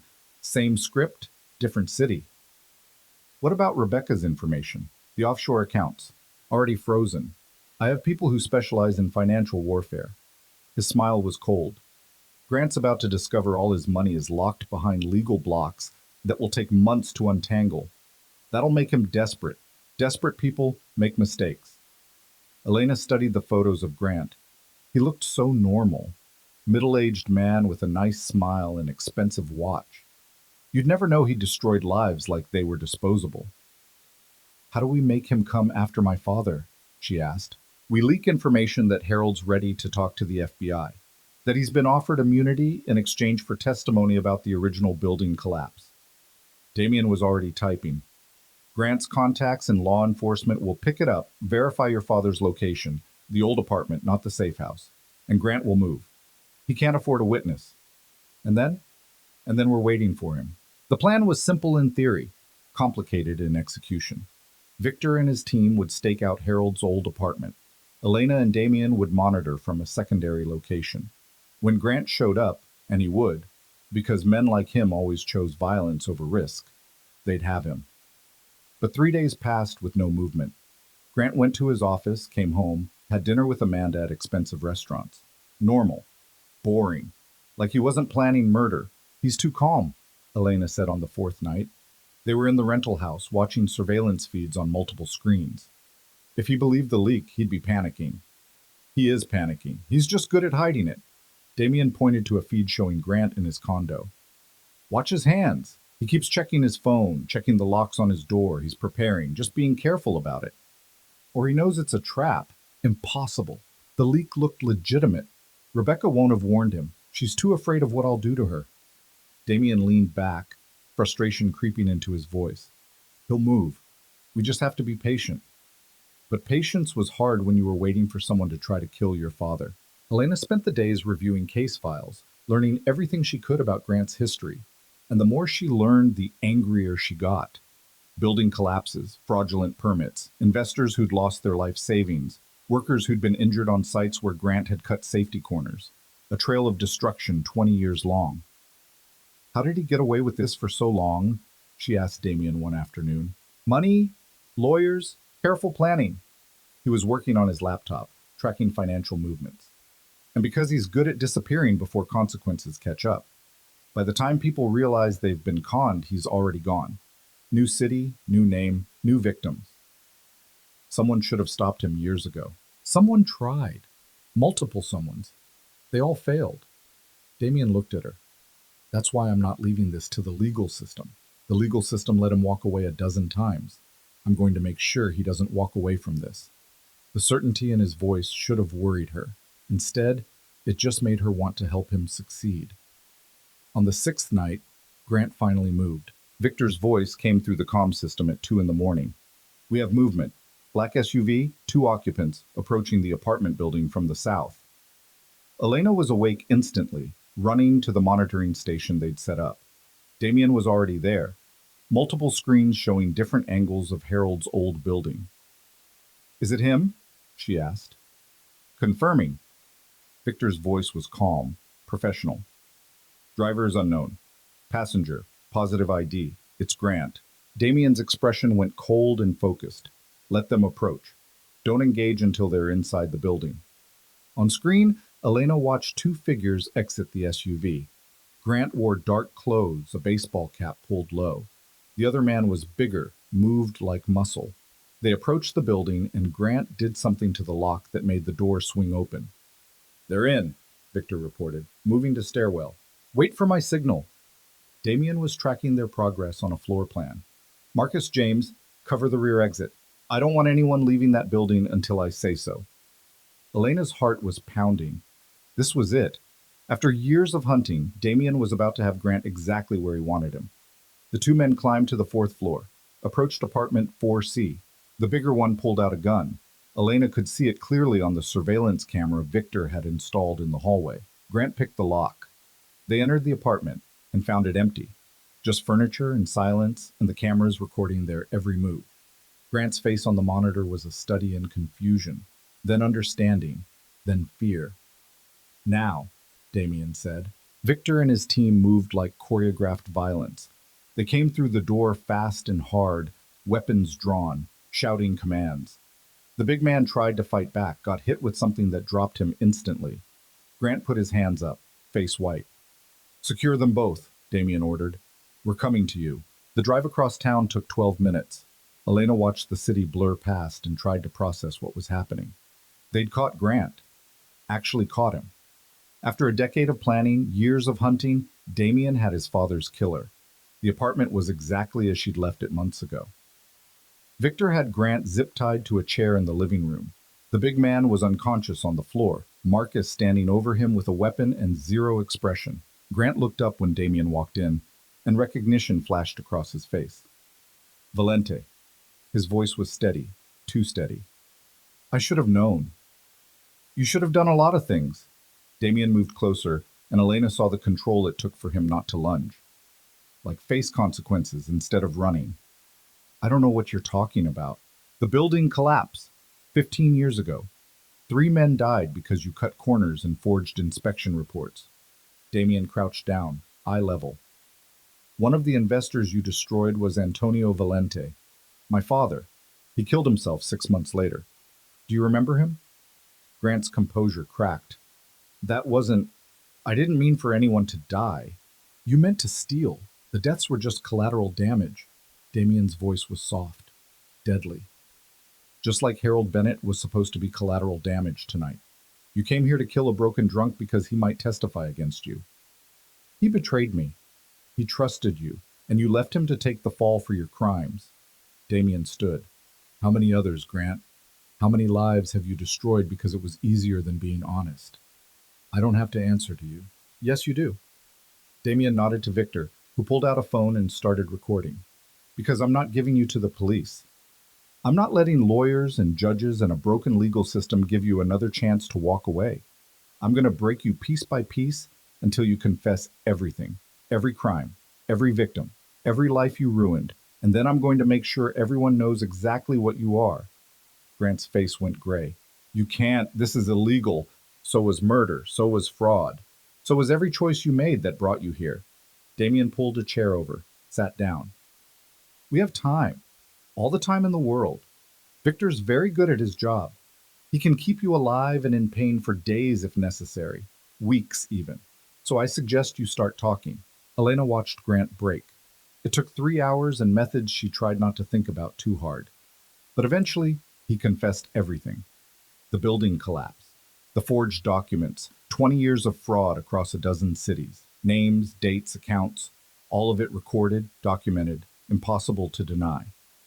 When it was over, Grant was sobbing, broken, and Damien looked empty. Like revenge hadn't filled the hole he'd thought it would. What now? Elena asked quietly. Now we turn over the evidence to the FBI, along with Grant and a full confession.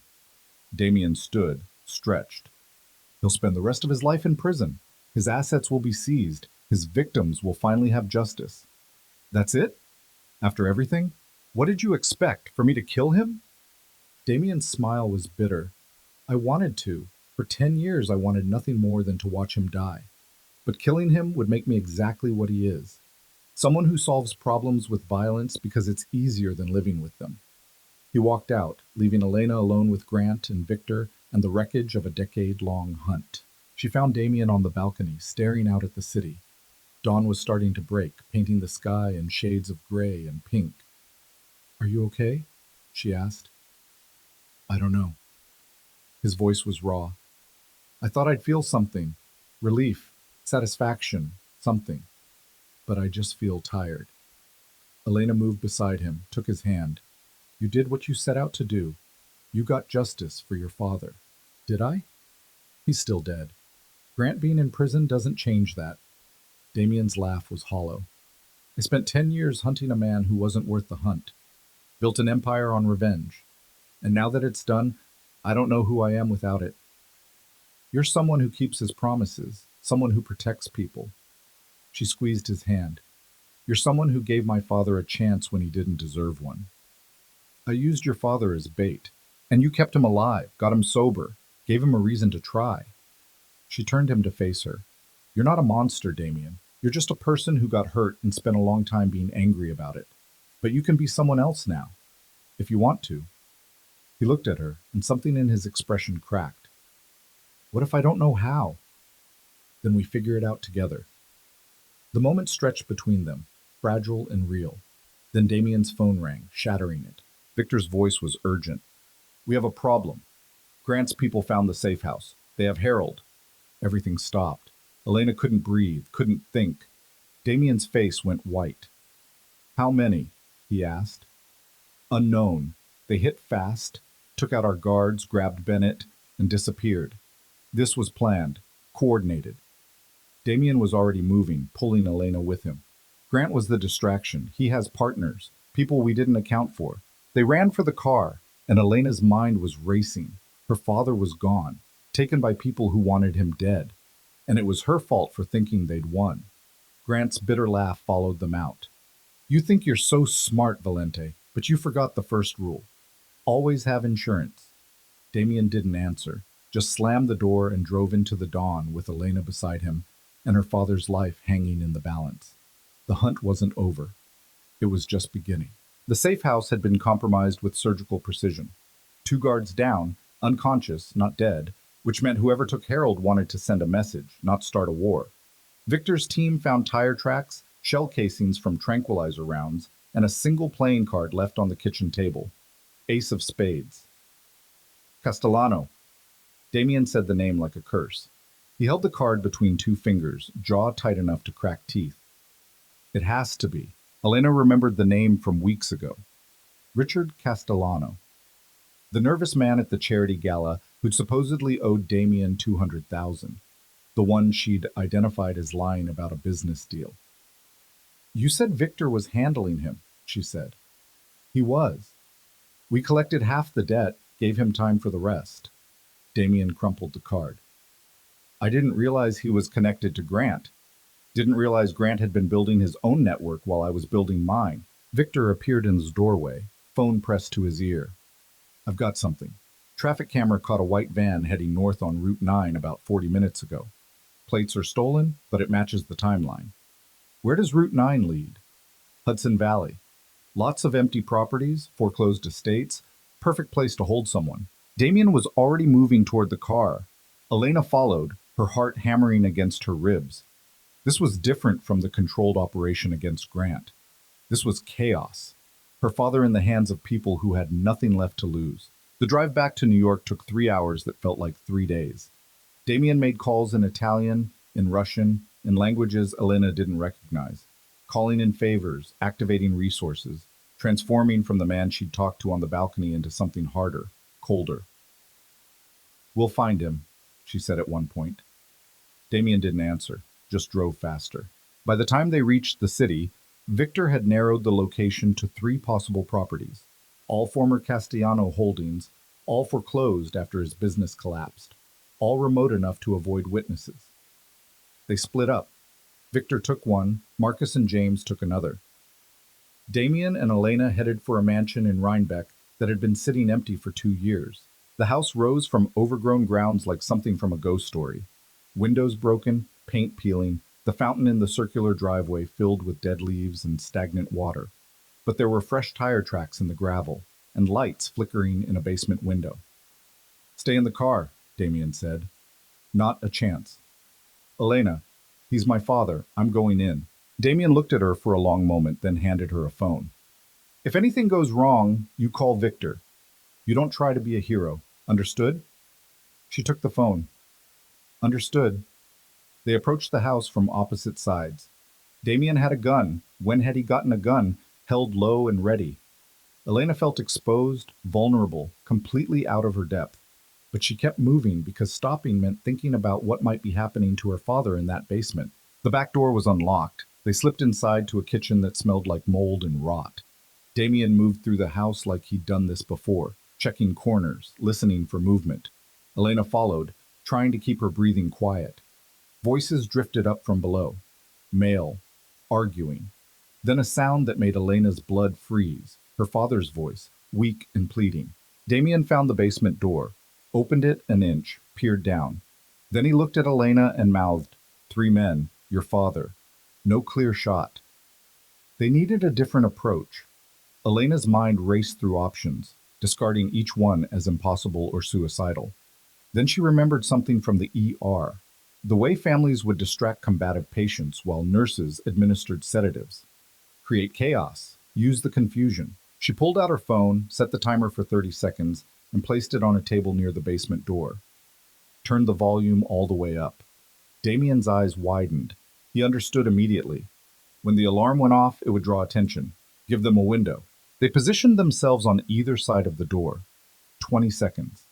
Elena could hear her father crying, could hear one of the men telling him to shut up or they'd cut out his tongue.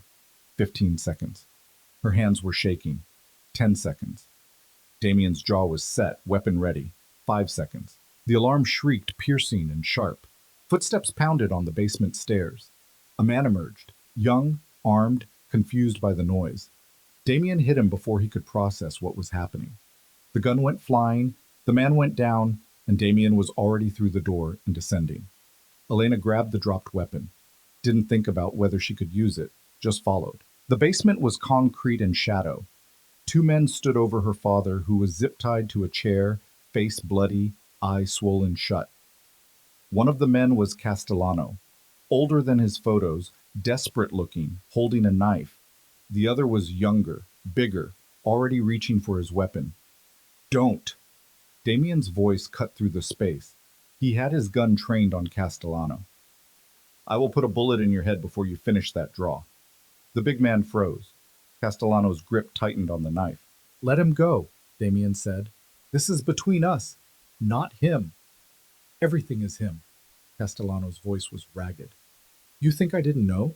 That Grant was using you to get to me? That he fed you information about my debts so you'd come after me while he stayed hidden?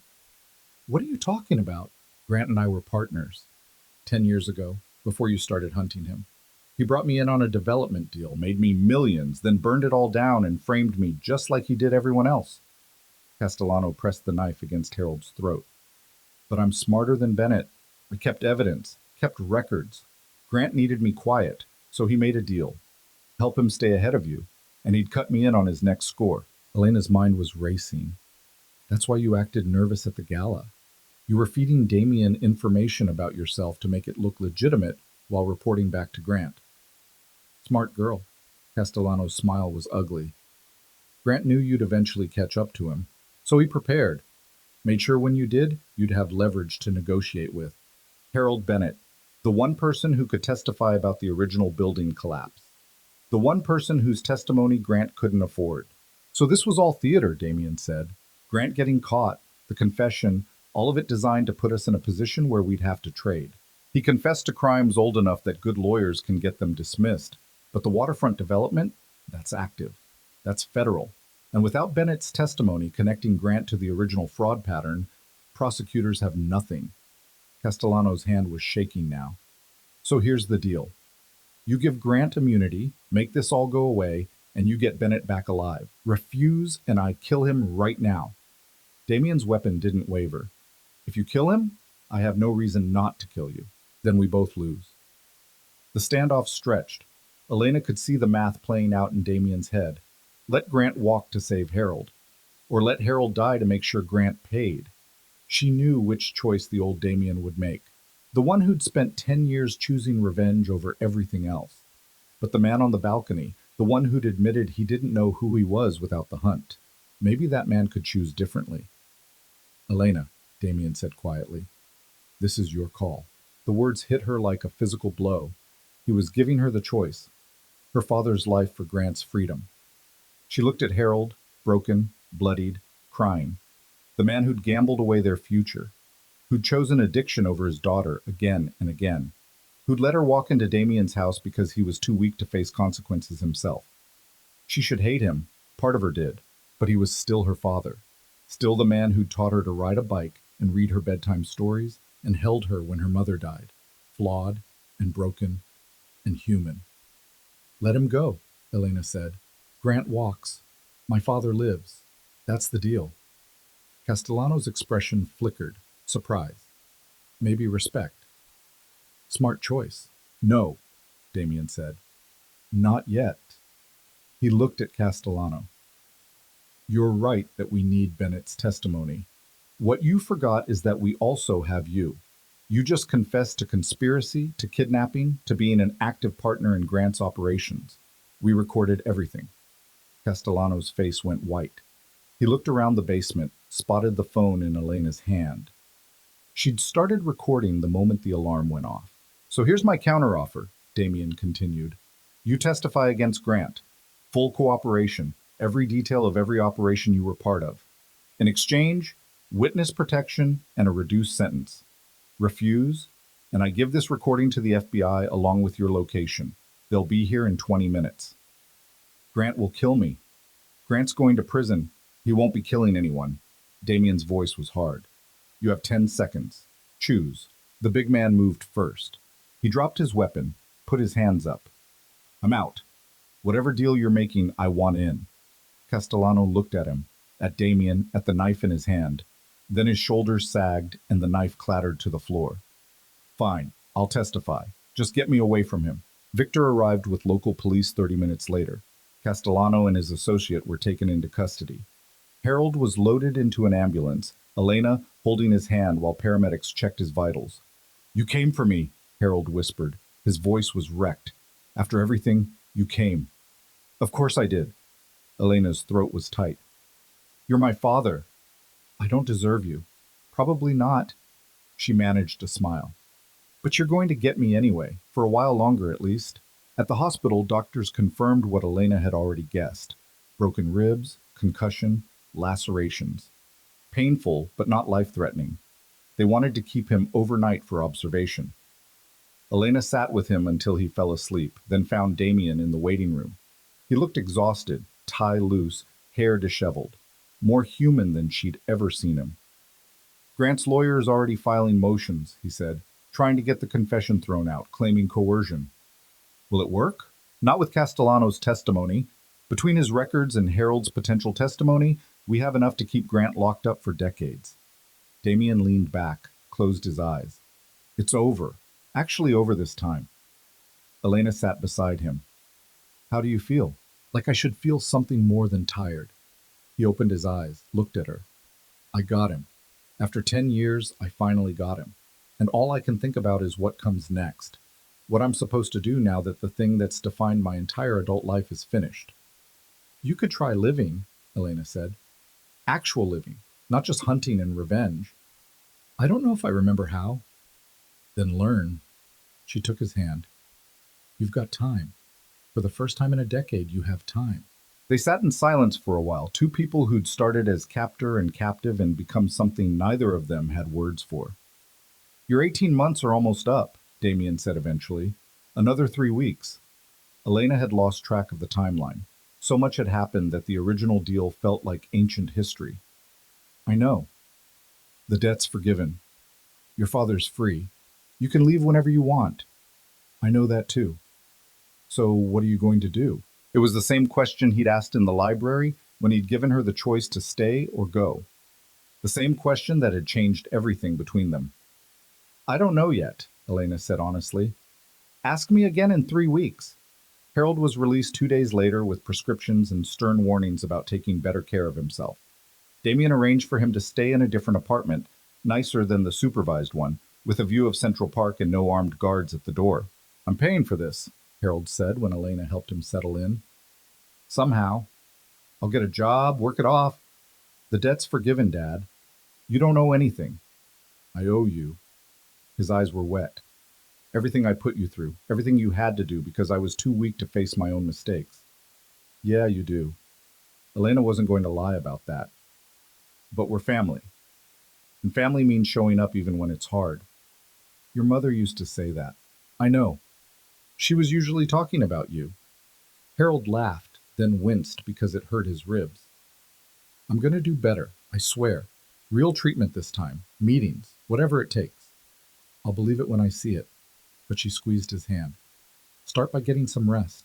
The following week blurred together. Grant's arraignment. Castellano's testimony. Media coverage of the arrest. A development mogul with a 20-year trail of fraud, finally brought to justice. Damien's name was mentioned, but only in passing. He'd made sure of that. Elena watched it all from the estate, feeling disconnected, like she was observing someone else's life.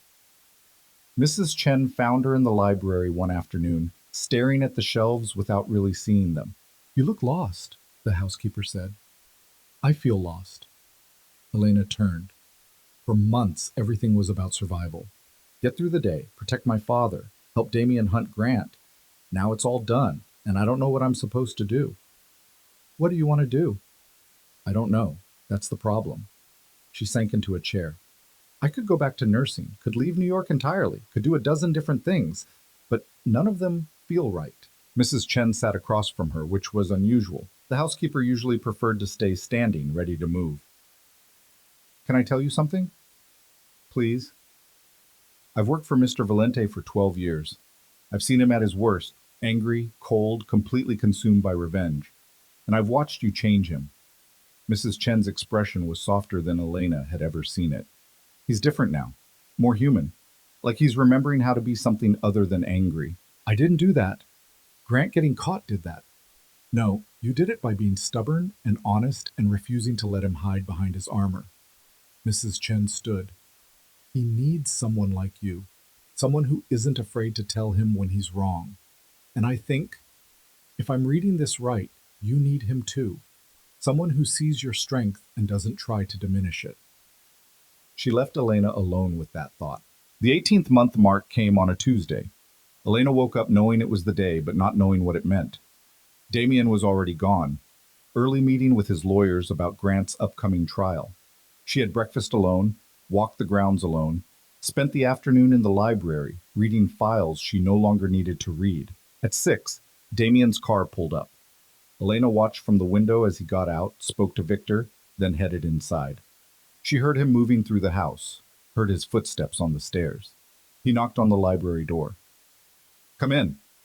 Damien entered carrying a folder and an expression she couldn't quite read. He handed her the folder without preamble. Inside was the original contract, the one that had sold her 18 months to save her father's life. Across it, in red ink, someone had written, "Debt forgiven in full." Below that, Damien's signature. It's official, he said. Your father's debt is legally dissolved. The contract is void. You're free. Elena stared at the papers. Freedom. Actual freedom. She could walk out right now and never look back. There's something else. Damien pulled out a second document. Job offer. Real one this time. No coercion, no threats. I need someone to help run my legitimate businesses, the ones that don't involve collection or intimidation. Someone smart, organized, who understands people. The salary is competitive. Benefits are excellent, and you can quit whenever you want. She took the offer, read through it. It was generous, almost too generous. Why? She asked. Because you're good at this. Because you made my operation more efficient in 6 months than anyone else has in years. Because, he stopped, seemed to struggle with the words. Because I don't want you to leave. There it was, the truth neither of them had been willing to say. This can't be about the work, Elena said. Not just the work. It's not. Damien moved closer. I'm not good at this. At being honest about what I feel. I've spent so long being angry that I don't know how to be anything else. But you make me want to try. You make me want to be someone who deserves... He stopped again. Someone who deserves you. Elena's heart was pounding. I'm not some prize you won, Damien. I'm not something you deserve or don't deserve. I'm just a person trying to figure out what the hell I'm doing with my life. I know. And whatever you decide, I'll respect it. He was close enough now that she could see the exhaustion in his eyes, the vulnerability he usually hid. But I'm asking you to stay, not as an employee, not as someone paying off a debt, as someone I care about, someone I... He took a breath. Someone I love, even if I'm terrible at showing it. The words hung between them, fragile and real. Elena thought about the night she'd found him in her apartment, the way she'd hated him for what he represented, how that hate had slowly transformed into understanding, then respect, then something deeper she hadn't wanted to name. You're not terrible at showing it, she said. You're just new at it. Is that a yes? That's a, we'll figure it out as we go. She set down the job offer. I'll stay. But not because you're paying me or because you need me, because I want to. Because somewhere in all of this, I started caring about you too. Damien's smile was genuine, full. It transformed his entire face. That's enough. He kissed her then, and it was nothing like Elena had imagined. Not smooth or practiced, just honest. Two broken people choosing each other despite all the reasons they shouldn't. When they pulled apart, Elena was laughing. We're a disaster. Probably. Damien tucked a strand of hair behind her ear. But we're a disaster together. That has to count for something. 3 months later, Elena sat across from her father in a coffee shop near his new apartment. Harold looked better. Healthier, clearer-eyed, like he'd slept through the night for the first time in years. He had a job at a construction company, entry level, but it was honest work. He'd been sober for 90 days. You look happy, he said. Different. I am different. Elena took a sip of her coffee. I'm doing work I actually care about. Living with someone who challenges me. Starting to figure out who I am when I'm not just cleaning up other people's messes. And Valente, you're really... Yeah, we're really. She met his eyes. I know what you're going to say. That he's dangerous. That I should be careful. But Dad, we're all dangerous. We all have the capacity to hurt the people we love. Damien's just honest about it. Harold was quiet for a moment. Your mother would have liked that answer. She always said honesty mattered more than perfection. She was right. I'm sorry. Harold's voice cracked. For everything. For the gambling, the debt, for putting you in that position. I know. And I forgive you. Not because what you did was okay, but because holding on to anger just makes us both smaller. Elena reached across the table, took his hand. We get to start over, both of us. That's the gift. Don't waste it. I won't. I promise. She believed him. Not because he'd never mess up again, people like Harold always struggled, but because he was trying. And trying was sometimes the bravest thing a person could do. That evening, Elena found Damien in his study. He was working on something legitimate for once. Contracts for a real estate development that wouldn't destroy anyone's life. He looked up when she entered, smiled. How was coffee with your father? Good. He's doing okay. She moved behind his chair, wrapped her arms around his shoulders. I'm proud of him. He's lucky to have you. We're all lucky. She kissed the top of his head. Lucky we survived. Lucky we found each other. Lucky we get to choose what comes next. Damien turned in the chair, pulled her into his lap. What does come next? I don't know, something new, something that doesn't involve collection or revenge or 18-month contracts. That sounds boring. That sounds perfect.